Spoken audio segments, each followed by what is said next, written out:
Hello, welcome to Halcyon Razor Review. On this episode I'm going to be talking about one of the best films I've ever seen, Rogue One. Save the rebellion! Save the dream!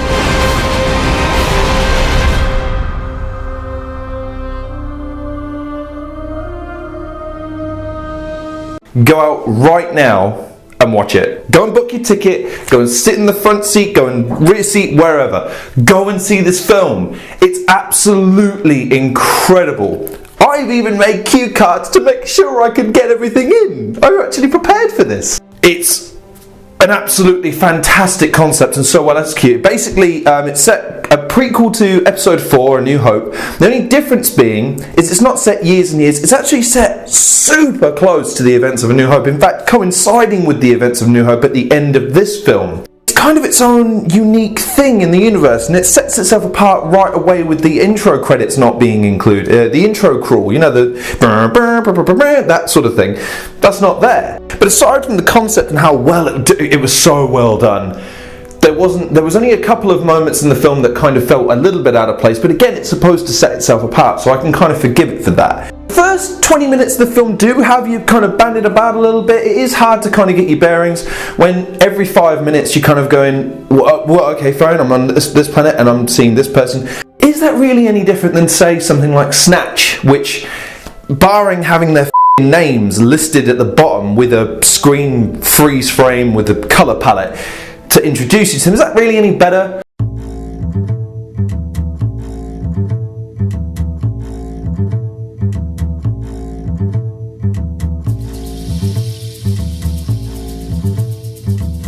I'd argue no, the film had to do that because it's got a large cast that it's trying to get in and out of this film because it's a one-off deal, so I can again kind of forgive it for that.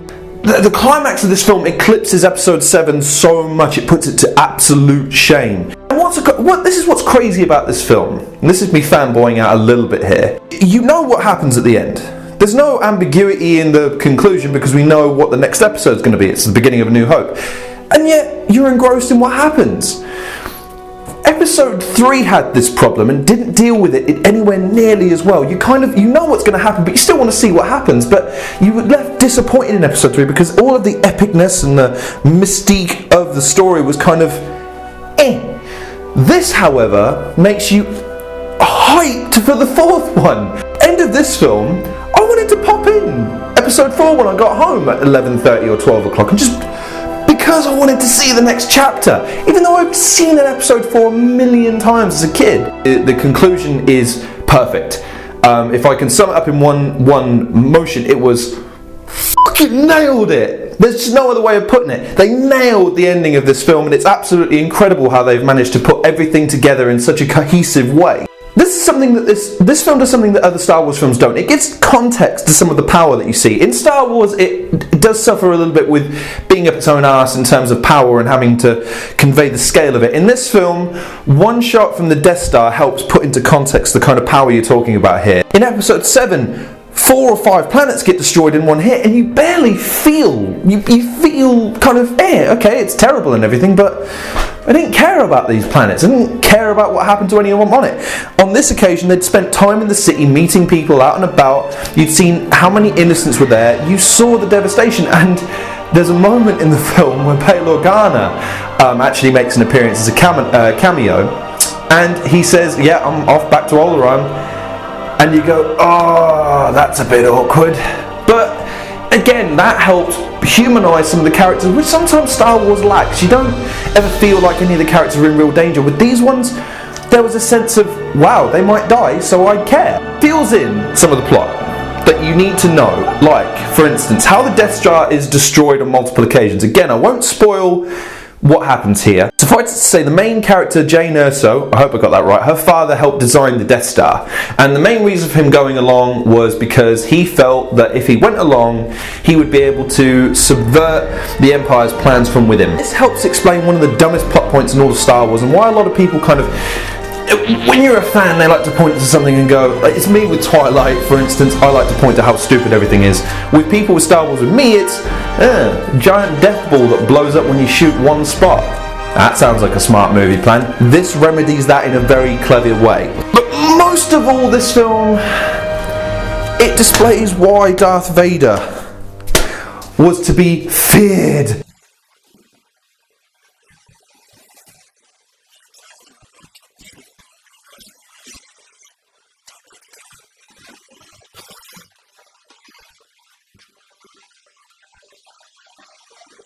In the way that he is. Again, I won't spoil it, but my God, if this film is worth watching for any reason whatsoever, I implore you, go and watch this film.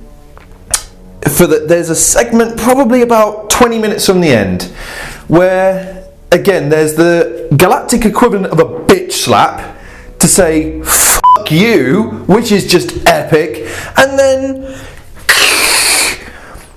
and Darth Vader. Oh, dearie me. If it's worth watching this film for anything, it's worth watching it for that. Plenty of fan service. Excellent fan service. There's so many Easter eggs all over the place, you'll be struggling to keep up with it. There's so much. I don't like you either. He's in this film, he bumps into him. He doesn't say the line, obviously, but there's a moment where you see the pair of them in this city, and it's just cool. It's a nice little, again, A New Hope. I'm going to see them in the next episode. It's so cool. Princess Leia and Grandma Tarkin are both in this film. Kind of a spoiler there, but I won't say when. You can kind of figure out when Princess Leia is going to turn up if you've listened to what I've said. And like I say, Tarkin's in it a lot. Again, it helps tie in the continuity. It helps make it feel like it's in line with the Star Wars universe. The story is good.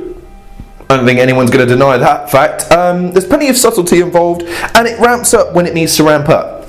The characters, people complain, are a bit bland, and I will kind of concede to that to a certain extent. Some of the characters kind of lack a bit more depth and padding than other characters do, and I would argue that Jyn Erso's character kind of gets lost in the shovel at times. She's kind of only notable for being the daughter of the guy who built the Death Star. She's not really renowned for having any particular skills that set her apart from anyone else, and I was really rather hoping for another strong female character like Rey from episode 7, who completely bossed the film and stole the show at the end in a really great way.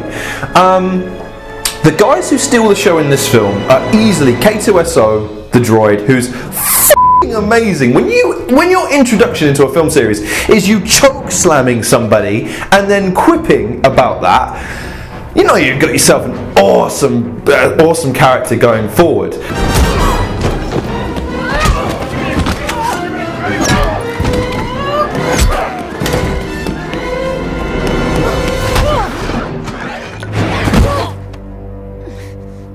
Congratulations, you are being rescued.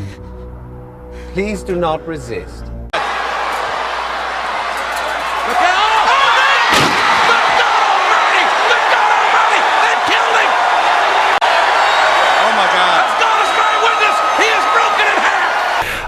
You've also got, I'm going to get this wrong because I don't have it in front of me, I've only got Donnie Lang as the name, but Chiru Imwe, the blind force-sensitive monk.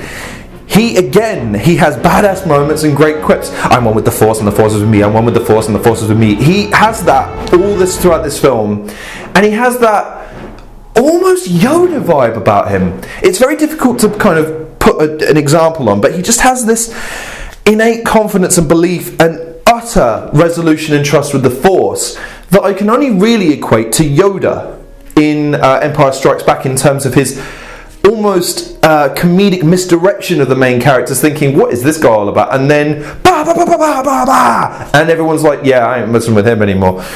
I'm gonna leave that dude alone.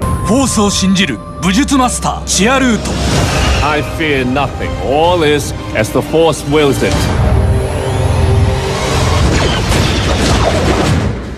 And I think, in terms of the characterization of the other characters, you have to view it within the framework of this as a one-off film. You're not going to get time with these characters because they're thrown together in this one instance. So people complaining about, I didn't really care about them. Well, maybe you need to view it from a slightly different perspective to be able to get why their characterizations weren't unsuccessful. They're certainly not charismatic or stand out enough, but they have their moments. I'd argue each one has their moment. The only one that doesn't kind of is again, this serves to prove why they don't stand out much, is the guy who hangs out with Donnie Lang's character, big long-haired dude with a massive gun. He has a moment at the end of the film that's kind of nonsensical and kind of anticlimactic. I won't spoil it for you, but you'll see it and you'll go, okay, fine. And to touch on the production quality very quickly, I would argue that this film isn't quite on par with Episode 7, obviously because it's not a mainstay film, but I'd say it does pretty well. CGI Tarkin looks great, CGI Leia looks great, I don't care what everyone else says, it looks great. Well, to be honest, that's fine. The characterization is all I care about. Did he make sense within the context of the story? And yes, he did. Vader's suit is a keen choice as well. If you notice, his suit is more in line with that of A New Hope rather than some of his more broad-shouldered designs from, say, Empire Strikes Back. It's a very keen observation and a good choice because it helps, again, blend the continuity. The CGI is good, the production is good, the soundtrack is a little weak, I would imagine, because, again, they're trying to set this film apart by not lending, or borrowing, I should say, from the main Star Wars themes. But then again, Knights of the Old Republic didn't steal any specifically, apart from the do-do-do-do-do-do-do. But it still managed to feel genuine and authentic. This film probably lacks a little bit of that.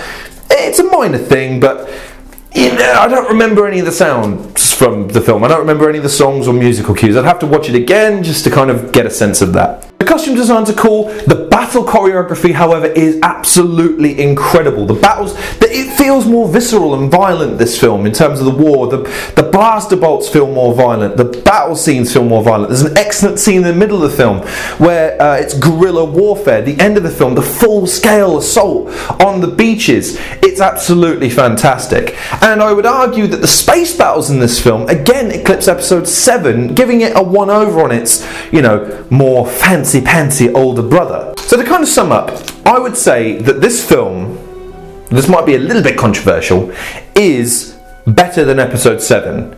And I'd also argue that this is probably, if not the best Star Wars film ever made, because I still think Empire still has the edge, because it's got the nostalgia, it's got Vader whooping ass, and it's got just great overall character arcs, and it just takes everyone and lets them go on their own journeys rather than throwing them all together because they kind of, they're a group, of course they all have to, no, they can kind of go off and do their own things, and that was clever.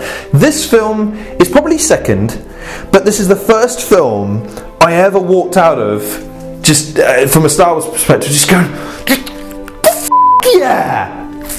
Yeah, this was great. This film, however, is definitely worth going out and seeing. If you haven't already seen it, go out and see it. As I said at the beginning of this review, 9 out of 10 for certain. Not quite 10 out of 10 because, again, the things that are holding it back are the soundtrack specifically and the characters. And, like I say, if I'm going to focus on the negatives, well, I'm going to focus on the positives.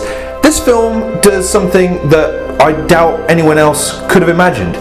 It makes Vader legit scary again. After the prequel bullshit that made him out to be a tweener, having only one cool moment at the end of Episode 3 where he crushes everything around him in a fit of rage, this film finally gives people an excuse to go, holy shit, it's Darth Vader, run!